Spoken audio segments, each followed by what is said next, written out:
और guys, so यार अगर आप एक बैचलर्स स्टूडेंट हो या बैचलर्स जर्मनी में करना चाहते हो, this video is for you guys. If you're a parent, please watch today's video till the end. I'm here with somebody who is currently entering Studienkolleg. Before we go ahead, give your introduction. So hi, I'm Anya Goel. I'm here in Germany since like 1 year, more than a year.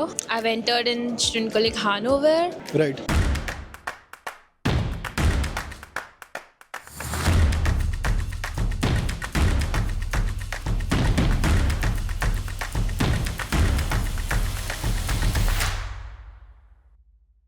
Alright, so I'm coming to India. I'll be in 5 cities of India, and here are the dates and the city. So the first city I'm coming to is Mumbai on 11th of October. Pune I'm coming on 17th of October. Delhi I'm coming on 26th of October. Bangalore I'm coming on 1st of November, and Hyderabad, which is the last city, I'm coming there on 2nd of November. If you're a parent who's watching me, just to let you know, I've been living in Germany for over a decade now. I've traveled around 428 universities, physically gone to these places. The kind of knowledge what I can bring in the room when you're going to visit us is something which is tried and true and hands-on experience by a lot of students. I have filmed over 5,000 students in last 4.5 years, I would say. Please come visit, ask all your questions. If you're a student who's interested in studying in Germany, I will be giving a very short presentation, and then we'll indulge in Q&A section in person. So I would request you to come visit us. Seats are limited, so please hurry now. If you were to explain us in a very simple way, how can one start studying bachelors in Germany? What is the pathway? Your first step is to just like start learning German, and then learning German you can do your admission process. So first of all, it's test test. You need test test for APS. Test test is first of all just the aptitude test that you require for APS, and APS is the verification of your documents, your 12th, 10th certificate, other documents. So let's do breakdown, right? So let's first talk about everything to do in pre-arrival while I'm in India, right? So you said the first thing I have to take care is to write test AS exam. Where did you take this exam? So I took this exam in Delhi, Okay. my home city, and it just cost like 14,000. It costed 14,000 at that time. I don't know the price right now. Right. So it's like I had physics, chemistry, bio in my 12th, and it depends what subjects you had in your 12th. Correct. So according to that, my module in test test was maths and computer science module, and it was like very basic. You have a paragraph and the questions are based on that paragraph, so you can easily clear that. But how did you prepare for this? I had a PDF for like test test, and it had some questions, so I just did that PDF and nothing else. Right. Basically, test test also depends on what bachelor's you want to do. If you want to do business studies, then you have to select the business module of the test AS and then give the exam. But it also matters what you've done in your 12th. There are people who come from commerce background also. There are people who come from science background. In your case, it was science background, right? So that is a thing. But yes, test AS is required because without this piece of paper, you cannot apply for APS certificate, right? Yeah, and so like APS is the verification of your documents, as I already mentioned. So it's like 12th and 10th certificate, and then you have this test test certificate. So some of these documents are required, and then you're good to go to Germany. I've been recommending people when it comes to studying bachelor's in Germany, please do C1 in India and then come. What is your take on that? I totally agree because okay, so like if we do C1 in India, here it's like your expression will be B1. Right. Like not more than that, because I did like till B2, but I had to repeat B1 after coming here. You require a lot of practice because our teachers in India are Indian, so they have sort of accent, and mostly the teaching style is really different. So they teach you. So that I saw this difference. I had learned with like German teacher as well as Indian teacher. So in India they explain you the vocabulary, they explain you in Hindi, but here the German teachers explain you in German. So like there's this difference. So yeah, if you do till C1, then your actual level of German would be B1 or B2.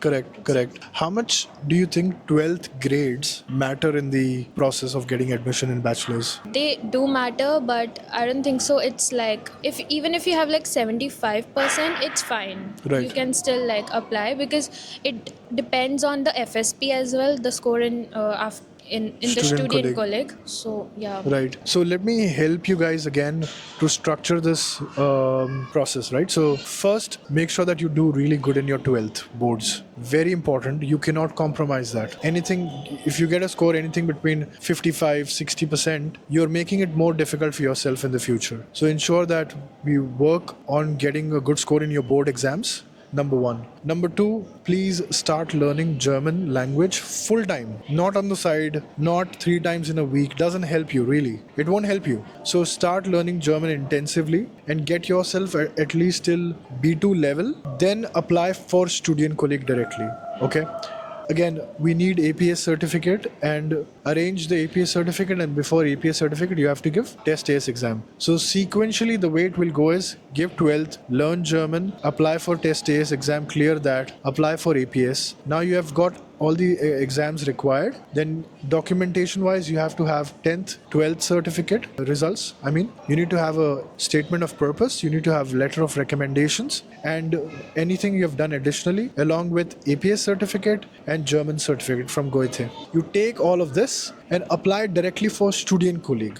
I don't think so people can apply for bachelor's directly, right? They have to apply for Studienkolleg first. Yeah. Right. And this is what you did. Yeah, I did like okay, so there's another way, like you can do 1 year bachelor's in India. In India also. But we don't really prefer that because your German would not improve at all. If you do Studienkolleg here, your language will improve first of all, and then you also get familiar with the subjects, which is really important, and you get the experience which is required before doing bachelor's. So yeah, Right. it is important to. I mean, the most preferred way is your way, I feel. But I have also met students in TUM Heilbronn.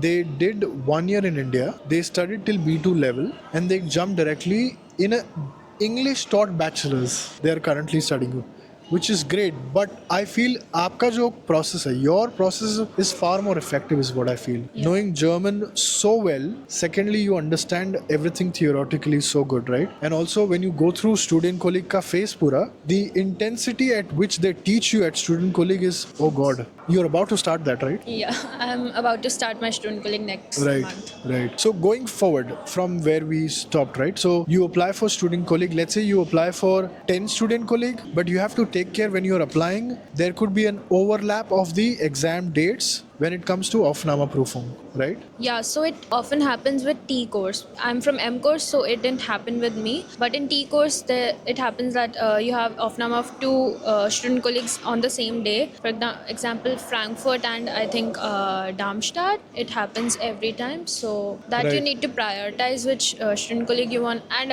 according to the competition also. So you need to prioritize which exam you want to give. Right. How many Aufnahme exams did you give personally? Around like 8 or 9. Okay. And so I started in summer intake this year, and I only got like invitation from 3 Studienkolleg because I had B1 official exam, official certificate. So it was Frankfurt, Halle and Munich. And I couldn't clear that because all of them were only like German exams. So the competition was even higher because I had to compete with the Ukrainians and Russians who already, German is their mother tongue. So yeah, it was difficult for me. But this time in winter intake, I got invitation from 4-5 Studienkollegs. So I cleared Hanover. Okay. The one which you cleared for Hanover, right? Studienkolleg Hanover. What did they test you on? Can you give us a little more details? So it was German, maths and bio and chemistry. So yeah, some of the Studienkollegs in for M course, they also test you on physics, chemistry and bio. Actually only 2 of them, which is Hanover and Halle. But the level in Hanover was like really easy, I would say. The German was quite easy, German and maths. And bio and chemistry were 12th grade. So they were also quite decent. Okay. So yeah. Did you take any extra classes to prepare for such a thing? No, I didn't. I just did like language preparation, and I prepared everything myself. One of the fear of a lot of people when they think of going through your route is, what if I don't clear of Nama Profung for any student colleague? What happens then? So I know what you're going through. Even I was like very scared this time because Hanover was the last exam that I had, and none of them were cleared before because it is actually difficult. But I think if you have like at least B2 official B2 certificate, then it's quite easy for you to get like invitation from various universities. And if you're from T course, you have even more options Correct. in the university. I'm from M course, so I had like Limited options. limited options, but still I cleared it. So I guess you can do it too. Right, right.